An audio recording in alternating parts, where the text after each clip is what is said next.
sangue poderoso do Senhor Jesus. Declaramos, Senhor, a nossa confiança de que na cruz o Senhor conquistou para nós plena vitória em todas as áreas da nossa vida. Meu Deus, e o diabo não tem nada em nós. Nós declaramos que maior é o Senhor na nossa vida. Oh Deus, que essa noite a Tua palavra venha nos fortalecer, venha falar ao nosso coração, trazer força interior, trazer vitória na nossa vida e nas nossas casas, em nome de Jesus. E todos dizem amém? Glória a Deus. Queridos, essa palavra de hoje é muito importante. Se você puder anotar, eu acho que vale a pena. O tema é vencendo a iniquidade. Interessante que esse texto, ele diz que o diabo foi lançado à terra.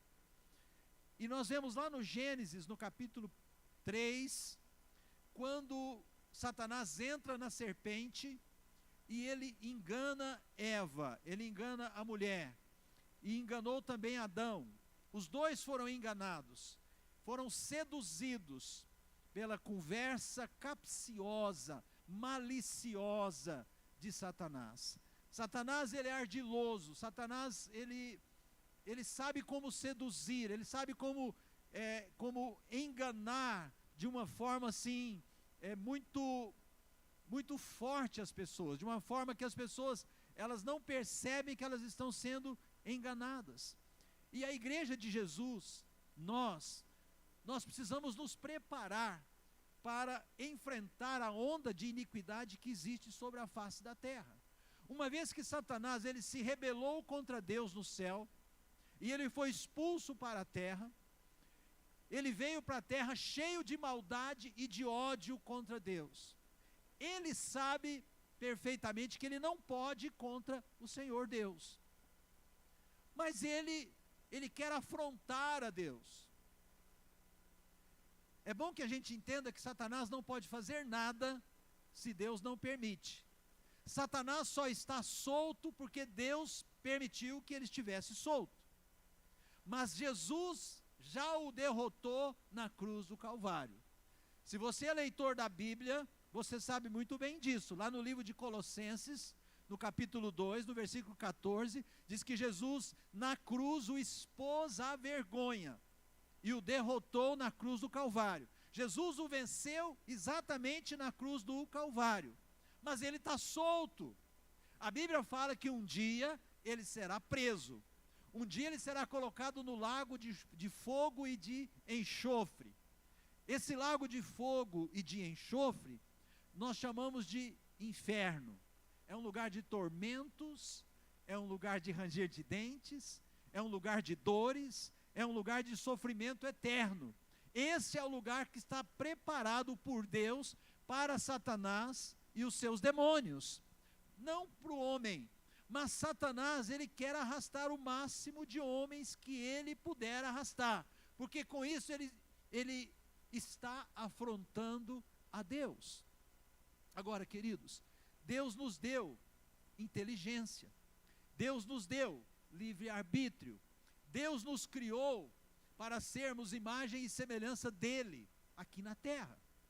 E Deus nos deixou a Bíblia escrita para nossa instrução, para que lendo a Bíblia, congregando na igreja, tendo uma vida de oração, tendo uma vida de consagração, tendo uma vida de santidade, tendo uma vida na presença de Deus, nós possamos vencer o inimigo.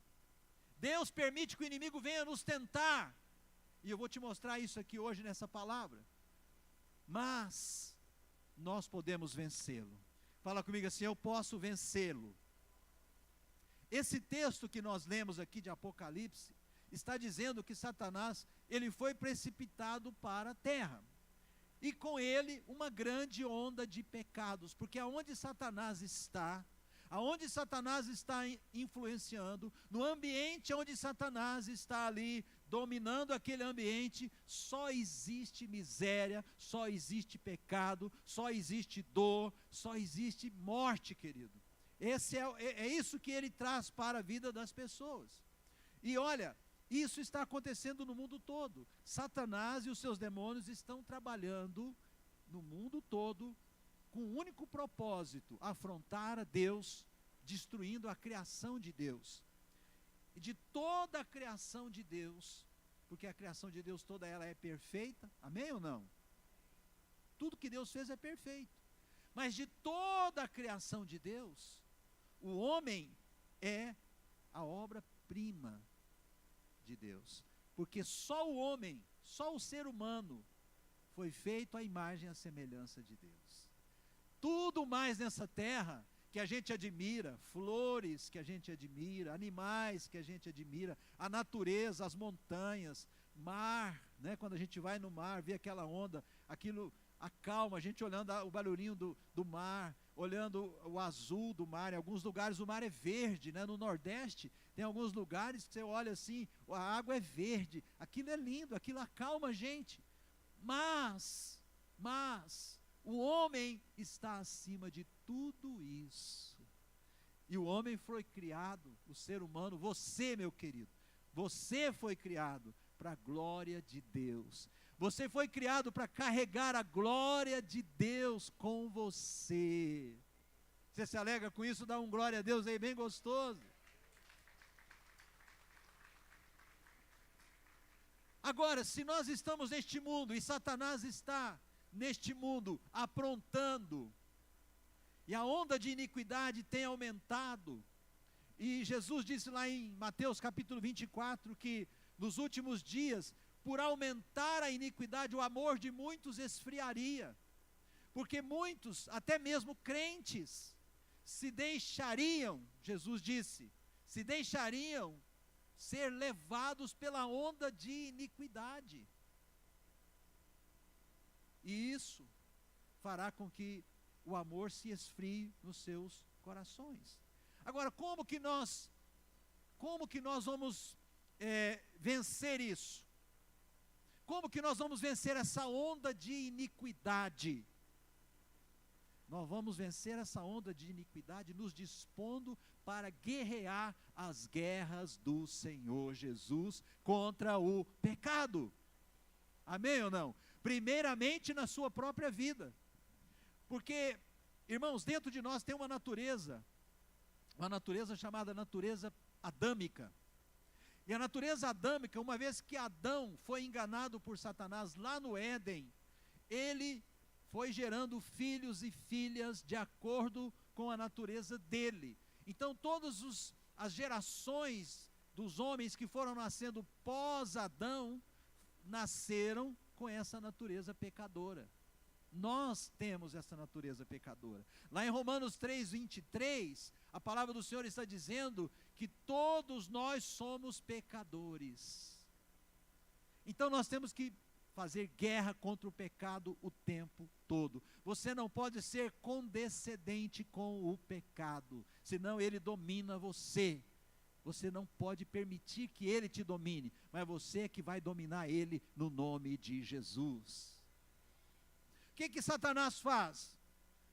Satanás, ele cria situações, ele usa pessoas, ele usa circunstâncias, ele cria situações para fazer você pecar. Ele te incita, e o resto você faz. Ele só vem seduzindo, ele só vem enganando, ele só vem criando situações, criando fantasias, e você cai. Como é que você vai se prevenir disso? E tem toda uma instrução que eu quero trazer para você hoje à noite aqui, quero que você preste atenção. Dia 12 de maio, nós vamos ter vigília. 12 de maio é uma sexta-feira. Quero te convidar para a vigília. A vigília é um momento para você se fortalecer. Amém ou não amém? É um momento para você se fortalecer em Deus. Mas além da vigília, você tem que ter uma vida em que você tem tempo com Deus todos os dias. Posso ouvir um amém também? Você precisa separar tempo diariamente para se encontrar com Deus. E você precisa ler a Bíblia e você precisa orar. Aí tem aquela pessoa que fala assim: bispo, eu não ouço a voz de Deus. Leia a Bíblia que você vai ouvir a voz de Deus. Você quer ouvir a voz de Deus mais alto? Leia a Bíblia em voz mais alta. Você quer que Deus fale mais audivelmente com você? Leia a Bíblia gritando. Porque as pessoas ficam esperando que uma voz venha assim e fale assim: meu filho, minha filha, quem é, Senhor? Sou eu, sou Jesus que estou falando com você. Todo mundo fica imaginando, fantasiando essas coisas. Mas Deus deixou a palavra escrita. E toda a Bíblia, de Gênesis a Apocalipse, é a palavra de Deus. Eu amo quando o apóstolo João, lá em João capítulo 1, versículo 1, ele diz assim: no princípio era o Verbo, e o Verbo estava com Deus, e o Verbo era Deus. O que é o Verbo, querido? Palavra. O Verbo é a palavra. E quem é o Verbo de Deus? Jesus Cristo, Senhor da igreja, Senhor das nossas vidas, nosso Rei, nosso Senhor. Amém ou não amém? Então, como igreja, nós precisamos saber bem a maneira prática de enfrentarmos a guerra contra a iniquidade, contra o pecado e sairmos vitoriosos. Quantos querem vencer o pecado? Diga amém. Diga: o pecado não vai me dominar não, em nome de Jesus. Agora, nós sabemos pela palavra de Deus, a palavra de Deus nos mostra claramente que nesta vida existem dias maus. Lá em Efésios capítulo 6, versículo 13, fala que nós precisamos nos preparar vestindo a armadura de Deus para resistir ao diabo no dia mau. E depois de vencermos tudo, permanecermos inabaláveis. A palavra está nos dando aqui uma certeza, queridos, que se vestirmos a armadura de Deus, se nos dispusermos para guerrear, com a bênção de Deus, com Deus do nosso lado, nós vamos resistir ao diabo, e ele vai fugir de nós, e nós vamos prevalecer, e vamos permanecer inabaláveis. Agora, você pergunta: o que são os dias maus? Por que Deus permite que tenhamos dias maus? Por que Deus permite que a gente seja tentado nessa vida? Porque Deus, Ele quer que nós cresçamos. O próprio Senhor Jesus, quando você lê o Evangelho, logo após ele ser batizado por João Batista no Rio Jordão, a Bíblia diz que o Espírito Santo leva Jesus para o deserto, onde Jesus fica 40 dias e 40 noites. Nesse período Jesus jejuou 40 dias e 40 noites, e Jesus no deserto não comeu nada, e Jesus não bebeu água. E ali, no final daquele período, o diabo veio tentar Jesus. Se tu és Deus, manda que essas pedras se tornem pães. Porque o diabo sabia que Jesus estava com muita fome. O diabo só vai te tentar em uma área que você tem muita necessidade, ou que você tem fraqueza naquela área. Só nessa área que ele vai te tentar. Na área que ele sabe que você tem força e resistência, ele não vai te tentar. Porque o diabo é um ser maligno, mas é um ser inteligente. E aí ele fala para Jesus: o senhor está com muita fome, você não é o filho de Deus? Manda essas pedras se tornarem pães, resolve o problema da sua fome. E aí Jesus disse para ele: Satanás, está escrito. Olha como que Jesus resistiu ao diabo. Jesus falou: está escrito, não só de pão viverá o homem, mas de toda a palavra que procede da boca de Deus. Agora, como que Jesus sabia dessa palavra? Jesus disse: está escrito, porque Jesus leu, porque Jesus estudou. Ah, mas ele era Deus, bispo, ele sabia tudo. Não, Jesus se despiu da majestade. Querido, para se tornar homem, Jesus deixou de ser Deus. Ele nasceu como uma criancinha no ventre de Maria. Ele teve que aprender, ele teve que estudar. para ele saber que estava escrito que nem só de pão o homem viverá, ele teve que ler, estudar. Ele foi ler nos escritos de Moisés, porque essa passagem está lá no livro de Deuteronômio. Então, quero que você entenda, queridos, que a nossa vitória, ela está na palavra de Deus. É com a palavra de Deus que nós vamos vencer o inimigo, amém ou não amém? E vamos, no dia mau, quando o dia mau vier, quando vier uma provação, quando vier uma tentação, você não vai estar despreparado, você vai ter uma palavra para lançar sobre aquela tentação. E vencer aquela tentação. A Bíblia diz também que Deus não nos tenta. Não é Deus que nos tenta, e sim o tentador. Eu vou te mostrar isso em Tiago capítulo 1, versículo 13. Tiago 1,13 diz assim: ninguém ao ser tentado diga, sou tentado por Deus, porque Deus não pode ser tentado pelo mal, e Ele mesmo não tenta ninguém. Então Deus não nos tenta, Deus não tenta você, não. Deus permite que nós sejamos tentados, e Ele permite isso para que nós possamos nos esticar e crescer, e para que nós possamos saber quem nós somos, e para ver o que está no nosso coração. O homem é provado na hora da tentação. Quando você é tentado, o que você faz? Você entrega os pontos? Você desiste de Deus? Você retrocede? Você se entrega para o inimigo ou você resiste ao inimigo? Para resistir ao inimigo nós precisamos nos preparar, né? Quem é que nos tenta? Quem é o tentador? Satanás, o diabo. Deus permite que Satanás nos tente, nos leve a cobiçar as coisas que a gente não tem, nos leve a praticar o pecado, nos leve a cair. Se você não estiver preparado, Deus já te deu todos os meios para você estar preparado. Mas se você foi negligente e não se preparou, o diabo vai vir para tentar você e você não vai ter como resistir, você não vai ter força. Por isso a gente precisa se preparar. Quando estão entendendo o que eu estou dizendo, diga amém. Satanás vem nos tentar, e quando ele vem nos tentar, na verdade ele quer nos destruir.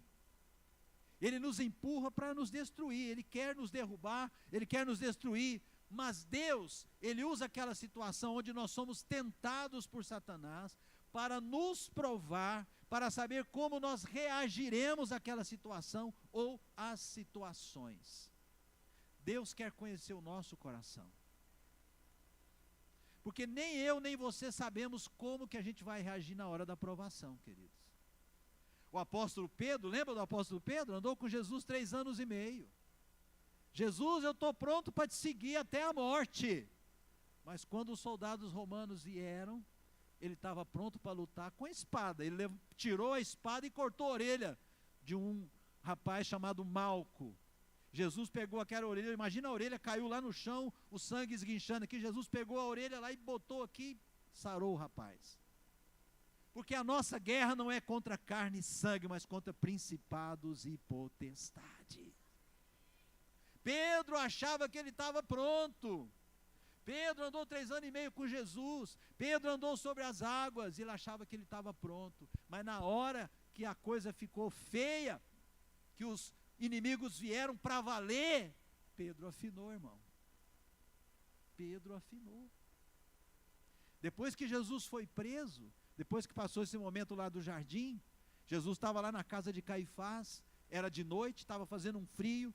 Pedro chegou lá de longe para ver o que queria acontecer com Jesus, e tinham umas pessoas se aquentando numa fogueira que tinha lá no espaço do lado de fora da casa de Caifás, e Pedro ali, chega uma criada e fala, você era um dos discípulos dele, e ele nega, não sou não, você está enganada. E aí ele sai daquele lugar e vai para um outro canto ali naquele espaço da casa de Caifás.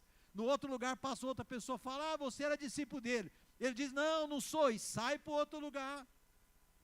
E chega mais uma pessoa, e fala novamente, pela 3ª vez, e aí Pedro começa a xingar. eu não sou discípulo dele. E o galo canta. Jesus tinha dito, antes que o galo cante, você vai me negar 3 vezes, Pedro. Queridos, nós precisamos nos preparar para vencer a onda de iniquidade que existe neste mundo. A Bíblia denuncia em 1 João capítulo 5 que este mundo jaz no maligno.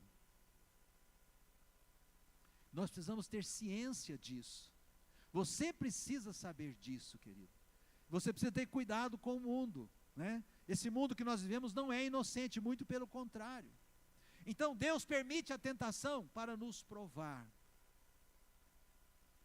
E isso é importante para o nosso crescimento, porque mesmo que você caia na tentação, você pode se arrepender, pedir perdão a Deus e Deus vai te receber de volta. Pedro, depois que ele negou Jesus pela 3ª vez, a Bíblia diz que ele olha e Jesus então está olhando para ele, eles cruzam os olhares. Mas o olhar de Jesus para Pedro naquele momento não foi acusatório, foi um olhar de perdão. Eu sabia, Pedro, mas eu te perdoo. E depois, quando Jesus ressuscita, Jesus faz questão de aparecer a Pedro na praia, e Jesus faz o 2º milagre da multiplicação de peixes, da pesca milagrosa, e aí Pedro vem com os peixes, e Jesus então pergunta para Pedro 3 vezes, Pedro, tu me amas? Pedro, tu me amas? Pedro, tu me amas? Sabe o que Jesus estava fazendo? Curando Pedro interiormente, porque Pedro negou 3 vezes, Jesus falou com ele 3 vezes, Pedro, tu me amas? Na 3ª vez, primeiro Pedro falou, eu te amo, Senhor, o Senhor sabe que eu te amo. Na 3ª, depois na 2ª, na 3ª vez Pedro falou assim, Senhor, o Senhor sabe tudo, o Senhor sabe tudo. Então sabe, queridos, fala comigo assim, onda de iniquidade, fala assim, vencendo a iniquidade. Queridos, você pode vencer todo tipo de iniquidade. A iniquidade bate na nossa porta o tempo todo, é lá na nossa casa, é a esposa, é o marido que fala algo e você fica chateado e briga e xinga, você cometeu iniquidade. A Bíblia fala, irai-vos e não pequeis, não se põe o sol sobre a vossa ira. Irai-vos e não pequeis. Você pode ficar chateado com o seu filho, com a sua esposa, com o seu colega de trabalho, com o irmão da igreja, você pode ficar chateado, mas você não pode perder a bênção.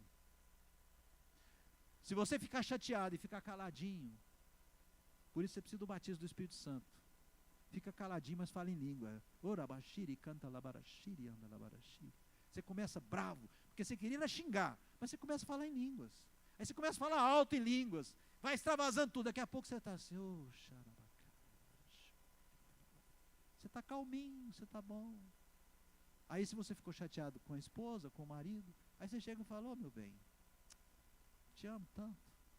Mas naquela hora lá atrás, antes de você falar em língua, você ia falar cobras e lagarto, né? Vou te devolver para sua mãe, você é feia demais, você é enjoada demais, não te aguento. Seu grosso, né? A mulher ia falar para o marido. Então, sabe, queridos, por que o Espírito Santo está aí para nos ajudar? Amém ou não amém? Agora, olha o que Jesus disse em João 10:10. O ladrão vem somente para quê? Roubar, matar e destruir. Mas Jesus vem para trazer vida e vida em abundância. É isso que Deus tem para nós. Mas o nosso desafio, a vitória, querido, Deus já nos deu todo o subsídio para vencer. Mas se nós não lutarmos, nós não vamos vencer. Porque Ele não vai lutar por nós. Ele não vai fazer o que eu tenho que fazer, nem o que você tem que fazer. E a pergunta então é, como devemos reagir quando somos tentados e quando somos provados? Como reagir no dia mau? Como? Vou te dar aqui a resposta. A tentação, ela tem toda uma sequência de passos. Olha como é que o mal age na nossa vida. Como funciona o processo do agir do mal. A tentação começa com a atração. Algo nasce em nós. Algo que aparentemente não estava ali. Um impulso. Um desejo carnal.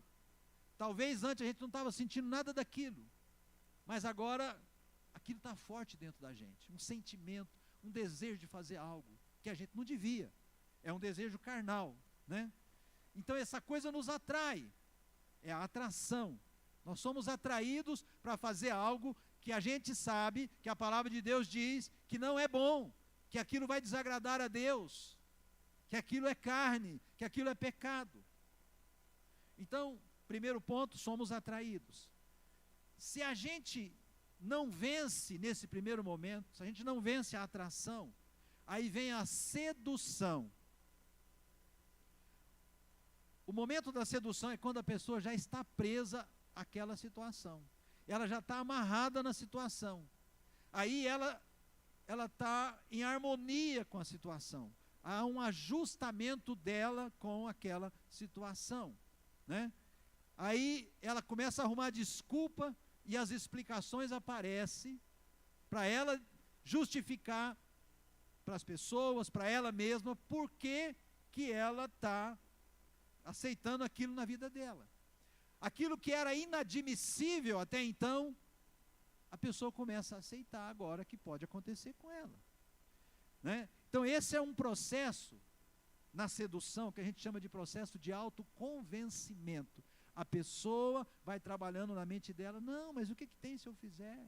Todo mundo faz, fulano fez, ciclano fez, né? E aí ela vai lembrar, aí ela vai buscar o exemplo de quem? De quem fez coisas erradas e não caiu um raio na cabeça dela, ela não morreu, não aconteceu nada, ela está na igreja ainda, parece que está tudo bem. Parece que está tudo bem. Então ela começa a buscar os exemplos que não são muito bons, ou fora da igreja, né? Então esse processo de autoconvencimento continua até a pessoa assumir aquela situação. Ela assume. Agora ela está pronta para fazer o que tiver que fazer, né? Depois desse passo, ela está totalmente presa na situação. Olha como que Tiago descreve isso no capítulo 1, no verso 14 e no verso 15. Ele diz assim, ó: cada pessoa é tentada pela sua própria cobiça, quando esta o atrai e seduz. Então a cobiça, depois de haver concebido, dá a luz ao pecado. E o pecado, uma vez consumado, ele gera a morte. Você está vendo a sequência? E interessante que a palavra de Deus está dizendo aqui nesse texto, que a pessoa é tentada não é pelo diabo, é pela cobiça que está dentro dela. A sua própria cobiça é que a atrai e a seduz. Depois que ela está seduzida e ela assumiu aquilo, o que vai acontecer? Ela vai gestar esse negócio. É como se fosse uma gestação, né? O processo de sedução. Isso leva um tempo, pode ser um tempo mais longo, pode ser um tempo mais curto. E aí depois o quê? Aí nasce o bebê. Que bebê é esse? Feio pra caramba. São os atos de pecado, porque ela gerou dentro dela um pecado. Quando ela pratica, é o bebê que nasceu. É a prática do pecado que ela gerou. Aquilo que é pecado aparece.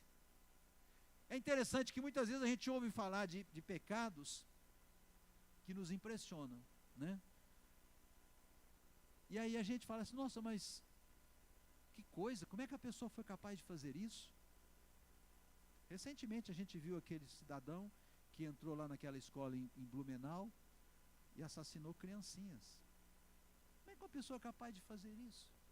Querido, não é assim. A pessoa está tudo bem com ela, aí ela acorda um dia, do nada ela fala assim, hoje eu vou fazer isso.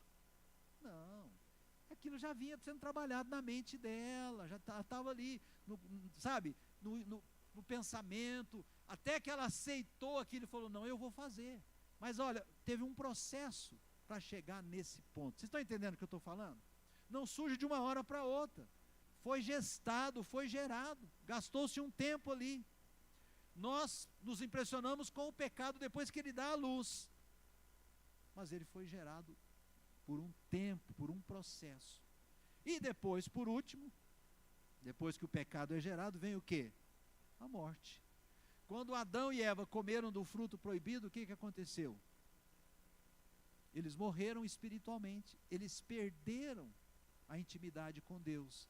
E eles foram expulsos da presença de Deus. Então, a morte é a destituição da glória de Deus. É a ausência da paz interior, é a ausência de descanso interior, é quando entra a culpa, é quando entra o medo. A pessoa fica com medo até de Deus. O que aconteceu com Adão e Eva? Se esconderam de Deus. Todo dia Deus vinha conversar com eles, ter comunhão com eles. Mas depois que eles comeram do fruto proibido, o que aconteceu? Se esconderam.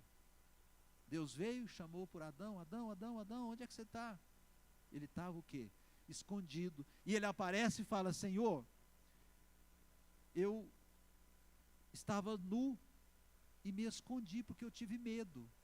Mas como é que entrou esse medo? Antes não tinha medo. Antes todo dia Deus encontrava com ele e não existia isso. Por que o medo entrou? Por causa do pecado. Então, sabe, o pecado tira a presença de Deus da vida das pessoas. Tira o descanso das emoções das pessoas. Gera uma falta de disposição para estar na igreja, para participar dos cultos, para participar de uma célula, para ler a Bíblia, para orar. A pessoa vai largando tudo, vai esfriando. Volta a dizer Mateus 24, por multiplicar a iniquidade, o amor de muitos se esfriará. Vem uma apatia espiritual, vem um desinteresse pela vida da igreja, pela comunhão com os irmãos. A pessoa não está interessada mais em ter comunhão com os irmãos, ela quebra a comunhão, ela quebra a aliança com Deus e com a igreja. Agora, antes de tudo isso acontecer, a Bíblia nos ensina como devemos cuidar da nossa vida espiritual, para que isso não aconteça na nossa vida, na nossa casa. Jesus ensinou os discípulos a orarem em Mateus 6, versículo 13, dizendo assim, não nos deixes cair em tentação, mas livra-nos do mal. A tentação vai vir, querido, mas a oração de Jesus aqui para Deus é, não nos deixe cair na tentação. Não é que a tentação não vai vir, Deus não vai nos livrar da tentação, a tentação vai acontecer, mas nós não vamos cair na hora da tentação. Se você depender de Deus, você vai vencer a tentação, amém? Também nos ensina a palavra de Deus e nos adverte que Deus não permite tentação maior que a nossa capacidade de suportar. 1 Coríntios 10, 12 e 13 diz assim, por isso aquele que pensa estar em pé, veja que não caia. Não sobreveio a vocês nenhuma tentação que não fosse humana, mas Deus é fiel e não permitirá que vocês sejam tentados além do que podem suportar. Pelo contrário, juntamente com a tentação, proverá livramento para que vocês possam suportar. Fala comigo assim, Deus é bom o tempo todo. Deus não permite tentação maior do que a nossa capacidade. Adão e Eva poderiam muito bem resistir à serpente lá no jardim do Éden. Não resistiram. Mas Deus permitiu aquela situação, mas a situação não era maior do que eles. Muitas vezes nós permitimos, porque nós espiritualmente estamos frios, espiritualmente estamos apagados, não estamos mantendo uma comunhão com Deus, não estamos mantendo a comunhão com a igreja, nós deixamos a carne tomar o lugar e o espaço de Deus na nossa vida, e queridos, a nossa carne não glorifica a Deus, a nossa carne não glorifica a Deus, carne e sangue não glorificam a Deus, nós com o nosso espírito e com as nossas emoções vamos glorificar a Deus. Emoções controladas pelo Espírito de Deus vão glorificar a Deus. A alma cheia do Espírito de Deus vai glorificar a Deus. Mas a alma dominada pela carne não vai glorificar a Deus. Não é? Então, outra coisa, outro ponto que eu quero te dar aqui, outro versículo, em João 16, 33, olha o que diz. Falei estas coisas para que em mim vocês tenham paz. No mundo vocês passam por aflições, mas tenham coragem, eu venci o mundo. Então Jesus está nos dizendo, vocês vão enfrentar dificuldades, vocês vão enfrentar tribulações neste mundo, vocês vão passar por aflições, mas tem de bom ânimo. Se levante, lute, guerreie, ore, jejue se for preciso, mas não permita que o inimigo te vença, não permita que a iniquidade prevaleça na sua vida, não deixa o pecado te dominar.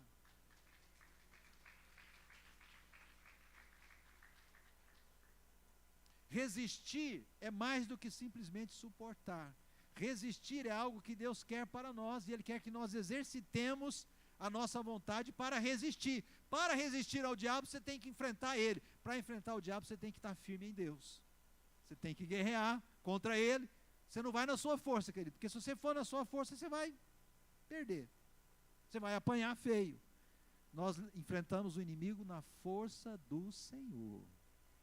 Davi se levantou contra Golias como? Eu vou contra ti em nome do Senhor dos exércitos. Então a gente não luta contra o diabo na nossa força não, na nossa boa vontade, né? Então resistir é aprender a guerrear. Suportar é passivo. Resistir é ativo. Resistir é partir para cima. Suportar é ficar levando pancada. Pode bater, bate, bate, bate. Tem uma hora que você não aguenta. O diabo vai batendo, vai batendo, vai batendo. Uma hora você, né, sucumbe. Querido, nosso Deus não nos deixa lutar com algo maior do que as nossas forças. Deus não vai permitir que o diabo venha contra você com maior força do que você. Ele vai te dar a força que você precisa. Mas você precisa se preparar. Você precisa ter uma vida na presença de Deus. Consagrar a sua vida para o Senhor. Amém ou não? Se Deus permitir alguma crise na sua vida ou na minha vida, é porque Ele sabe que nós podemos vencê-la em oração junto com a igreja. Tem situação que você precisa pedir para os irmãos da sua célula para orar com você. Você tem liberdade de pedir na sua célula para orar por você? Tem situações que a gente tem que pedir oração por irmão, que a gente não vai vencer sozinho. Tem muita coisa que a gente vai vencer junto com o corpo de Cristo e não sozinho. É por isso que a Bíblia diz lá em Provérbios que o solitário, ele se levanta contra a sabedoria de Deus. Não seja solitário, não ande sozinho, esteja ligado com a igreja. E o momento de vencer a tentação e de resistir à tentação é quando ela se encontra na fase da atração, é naquele primeiro momento, quando o diabo chega, quando a situação vem, porque ainda não tem laço. Na hora que o inimigo tenta te atrair, ainda não tem laço, né? E se a sua vontade for firme, você vai dizer não. Eu vou te mostrar um versículo aqui que é muito interessante, que é muito radical, que Jesus, ele colocou aqui nos evangelhos. Olha o que Jesus diz em Mateus 5:29. Se o teu olho direito leva você a tropeçar, arranca-o e jogue-o fora. Você acha que Jesus foi radical ou não? Sim ou não? Pois é preferível você perder uma parte do seu corpo do que ter o corpo inteiro lançado no inferno. Jesus foi radical, querido. Adultério, não aceito, estou fora. Fornicação, estou fora. Passar a perna nos outros, estou fora. Mentir, estou fora. Murmurar, estou fora. Você tem que ser radical. Você já tem que ter isso como algo que está aqui dentro de você, que você já estabeleceu. Porque se você não estabeleceu, quando o diabo vier e fizer a proposta, você não vai ter força para resistir. Porque naquela hora, você não está preparado. Você tem que se preparar antes.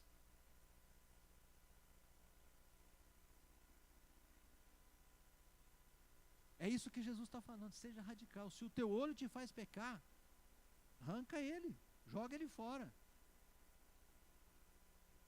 Mas não permita que isso não seja condescendente com o pecado, porque senão você corre o risco de perder as coisas de Deus.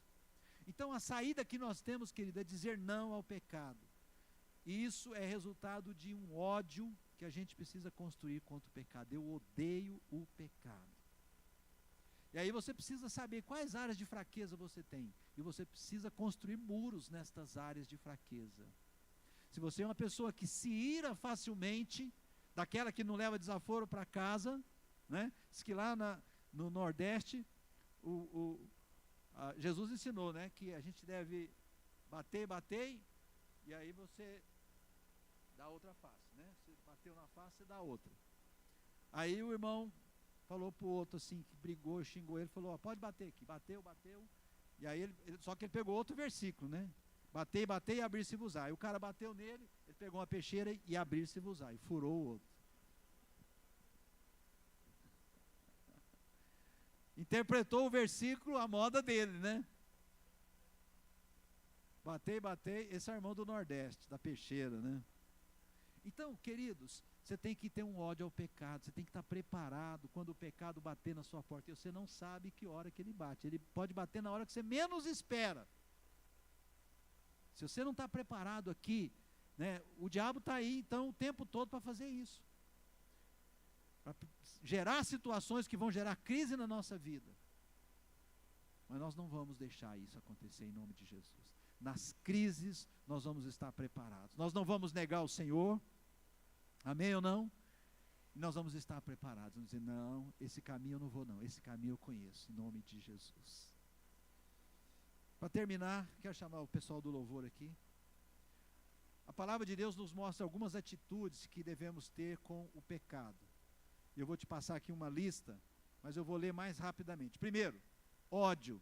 Detesta tudo que induz ao pecado. Cria um ódio, né? Isso vai ser proteção para você. Segundo, resistência. Seja firme e procure um escape. Lute incansavelmente. Não aceite o pecado dominar você.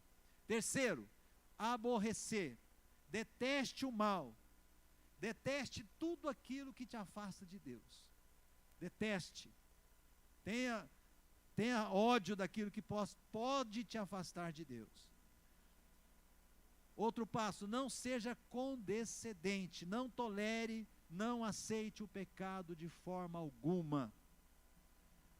Outro passo, faça morrer o pecado na sua vida com jejum, vigílias e orações. Outro passo, combata o pecado, seja violento contra ele. E por fim, crucifique a sua carne. Uma pessoa morta, um defunto, não tem sentimento. Pode bater nele, pode xingar ele, pode cuspir na cara dele. Se você morrer para esse mundo, o pecado não tem mais domínio sobre você. Amém ou não amém? Vamos ficar em pé em nome de Jesus? Vencendo a iniquidade, você vai vencer toda a iniquidade, porque maior é o que está em você do que o que está no mundo. Feche os seus olhos, põe a mão no seu coração, agradeça a Deus pela palavra que você ouviu nessa noite, faça uma aliança com você e com Deus, que você não vai aceitar o pecado na tua vida, você vai aborrecer, você vai detestar, você vai ter ódio do pecado, você vai crucificar a sua carne, você vai se preparar, querido, para as guerras, porque quando o inimigo se levantar, quando a crise vier, quando a tentação acontecer, você vai estar pronto, você vai estar preparado, em nome de Jesus. O diabo não vai te pegar despreparado, a situação não vai te pegar despreparado.